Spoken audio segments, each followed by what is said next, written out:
The Apple iPhone 16 Pro Max is bigger and more powerful than ever. It has a beautiful screen, an excellent camera array, and new camera controls that could change how you approach iPhone photography.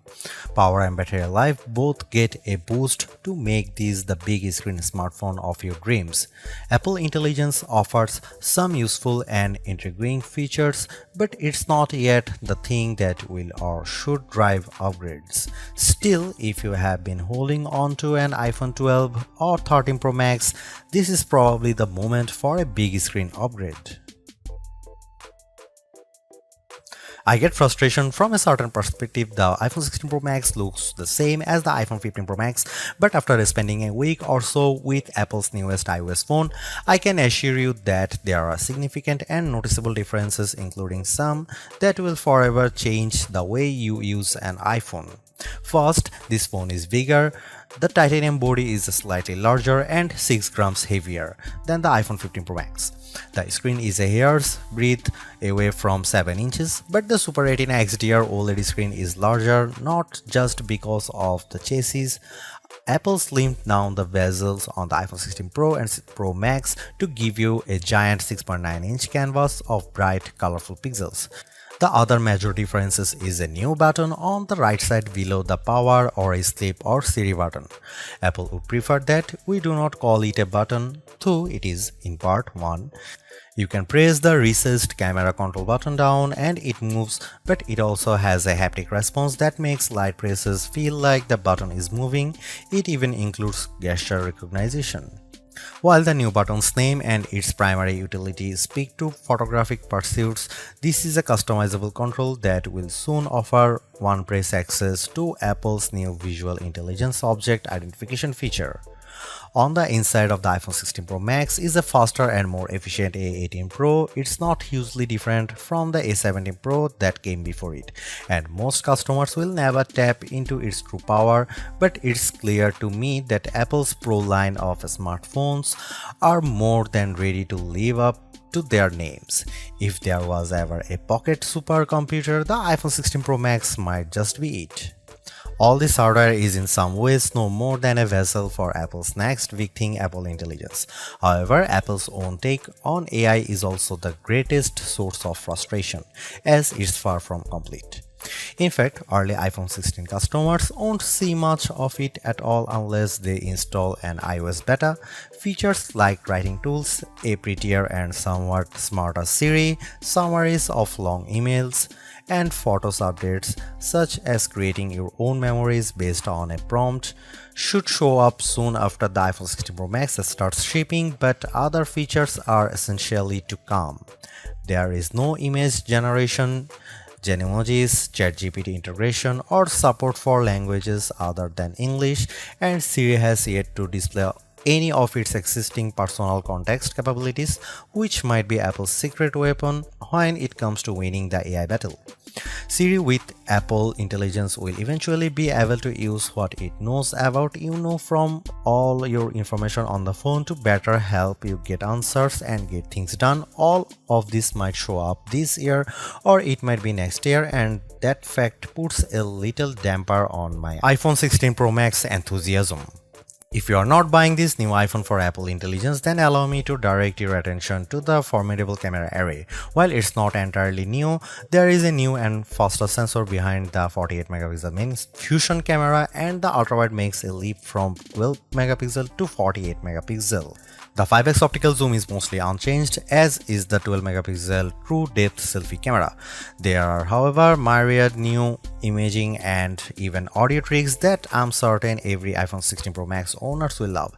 There's 4K 120fps videography that can, via a new speed tool, be stopped down in increments to give your videos a truly cinematic feel. There are also new audio mix tools that in certain environments can add studio quality to audio that wasn't captured with a microphone. Apple has also added some new image styles and undertone controls that I'm not sure will get as much use as Apple would prefer.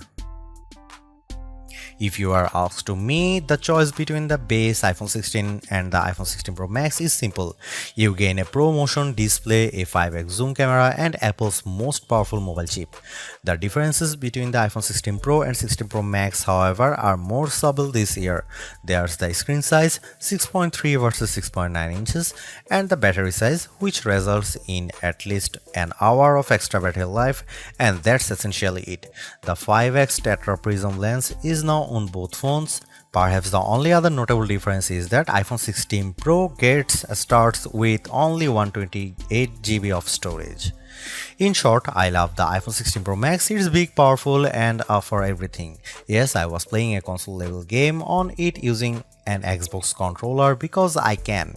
It takes lovely photos that, even if you choose not to try out, the new styles and undertones are clear and color accurate. Apple Intelligence, which I accessed by installing iOS 18.1 developer beta, is a nice start with some cool features, but it's not yet a compelling reason to upgrade. I feel similarly about the camera control button. Don't get me wrong, I like the new button and I think it's full of untapped potential, but there's almost a bit of competition now between the one-year-old action button and this new, arguably more sophisticated one. Those who buy any of the new iPhone 16 models will probably get a lot of use out of the camera control button and wonder how they used their iPhone without it.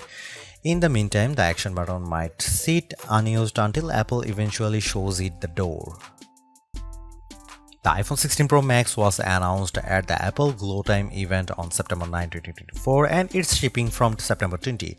This is a larger phone with more screen, more power, AI and a brand new camera control button, but it still costs the same as last year's iPhone 15 Pro Max in the US and UK. It's actually a little cheaper in Australia. I'm not arguing that $1,199 for a 256GB iPhone is cheap, but at least Apple didn't raise any price hike by $100. Apple also made a point at this year's iPhone 16 launch event of talking about some big trade-in deals. Its point, I think, was that you probably won't be paying full price for these phones. The virtually identical iPhone 16 Pro costs $999 but starts with half the storage space. If you like big screens and want a reasonable amount of storage for all that 4K 120fps video, you probably want to choose the iPhone 16 Pro Max. The iPhone 16 Pro Max is available in natural titanium, white titanium, black titanium and desert titanium, which is the color of my test unit. I still prefer the black. It might seem like Apple's phone design strategy is now why mess with a good thing. In some ways, that's true. The iPhone 16 Pro Max doesn't stray far from the aesthetic first established with the iPhone 12, but also carries forward the myriad challenge made over the last few generations, like the smoothed out edges and new action button which replaced the silent switch on the Pro models last year. Its dimensions are close to those to the iPhone 15 Pro Max but enlarged by a few millimeters here and there. The 16 Pro Max is 163mm by 77.6mm by 8.25mm and weighs 227 grams. That's 6 grams heavier, 3.1mm taller, and 0.9mm wider than the iPhone 15 Pro Max. If you are comfortable holding and using the iPhone 15 Pro Max, I suspect you will have no trouble with the iPhone 16 Pro Max. I can't say the new phone feels substantially larger in my hand, but I do notice the difference in screen size. The bottom edge features microphone and speaker perforations, along with a USB-C port that, with the right cable, can support Thunderbolt 4 data transfer speeds. There's also a speaker slot along the very top edge of the display. Together with the bottom edge speaker, this phone can produce undistorted room-filling sound. Highs are sharp, mids are strong, and bass is good for the device size. Button placement is mostly identical to last year, with the volume buttons and action button on one side and the larger power or sleep or CD button on the other side. They are joined, however, by a new button, camera control, roughly the same size as the power button. The camera control button is a multi-purpose control that can recognize physical presses and lighter presses to enable haptic response and gestures. It offers instant access to the camera and with those other presses and gestures to various virtual millimeter lenses and camera settings. The materials and build quality are once again excellent. Apple used grade 5 titanium on the body over a graphite-clad aluminum substructure. Apple has also upgraded its ceramic shield, which may make it less susceptible to cracks and scratches, although I was quite careful with my 1TB Desert titanium test unit, so I can't say for certain if this is the case. Okay, I did get it wet, purposely running the IP68 rated iPhone 16 Pro Max under a garden sprinkler. It was fun to watch the screen activating as it was touched by 1,000 tiny fingers when it was just water droplets, but the phone was otherwise unmoved and unharmed by the deluge. Sometimes I wonder how Apple might say its next screen technology. Will it add duper to it so it becomes super duper Retina XDR display? I mean, it may have boxed itself into a corner, but Apple skirted the issue this year by leaving its iPhone display technology pretty much untouched. This is a giant screen 6.9 inches achieved through a combination of a slightly larger chassis and pleasingly thinner bezel. There are more pixels than last year. The iPhone 16 Pro Max screen is 2868 by 1320, while the iPhone 15 Pro Max is 2796 by 1290. There's more pixels but not a higher density. This is still 460 ppi and so falls behind the Samsung Galaxy S24 Ultra's QHD Plus display, at least on the ppi front. Apple also didn't mess with the dynamic island, which remains a useful and fungible information peel in the upper portion of the screen. It houses Face ID, depth sensors, and a 12-megapixel true depth camera. The camera takes excellent selfies and is my go-to for biometric unlocking. While the display's core specs haven't changed, they are worth noting. It's a wide color gamut screen that supports HDR True Tone always on display, means you can see a less saturated version of your lock screen without unlocking the phone, 2000 nits of peak brightness outdoors, and Pro Motion.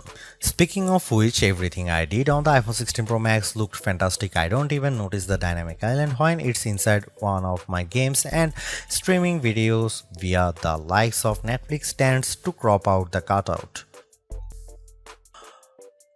While Apple hasn't radically changed the iPhone's camera array, there are enough changes in hardware, software, and image processing, along with the aforementioned camera control button to make the imaging system feel fresh and new.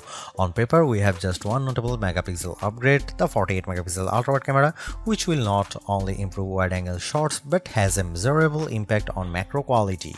Still, even though Apple didn't squeeze a much higher pixel count into the main camera, it did upgrade the sensor and is promising much faster shutter speeds, and the autofocus is now enhanced with dual autofocus sensors.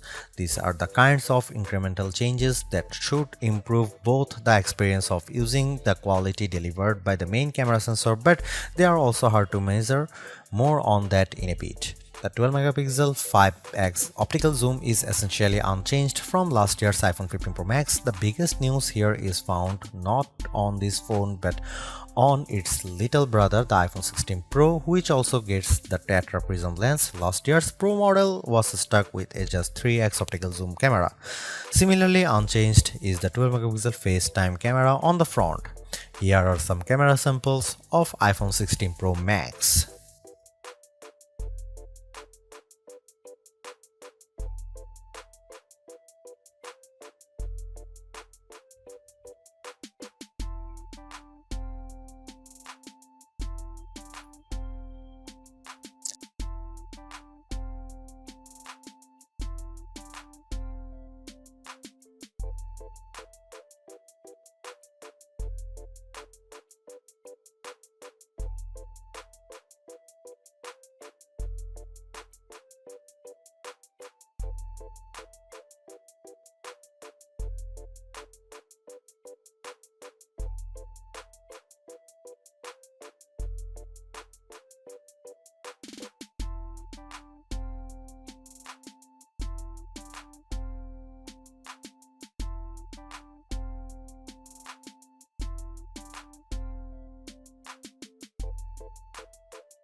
The iPhone 16 Pro Max have everything we have come to expect in a year-over-year upgrade even without Apple Intelligence. The 6.9-inch iPhone 16 Pro Max have a slew of upgrades including a good battery life, outstanding photo and video chops and iOS 18. The iPhone 16 Pro Max are excellent phones worthy of a spot in your pocket if you can afford them.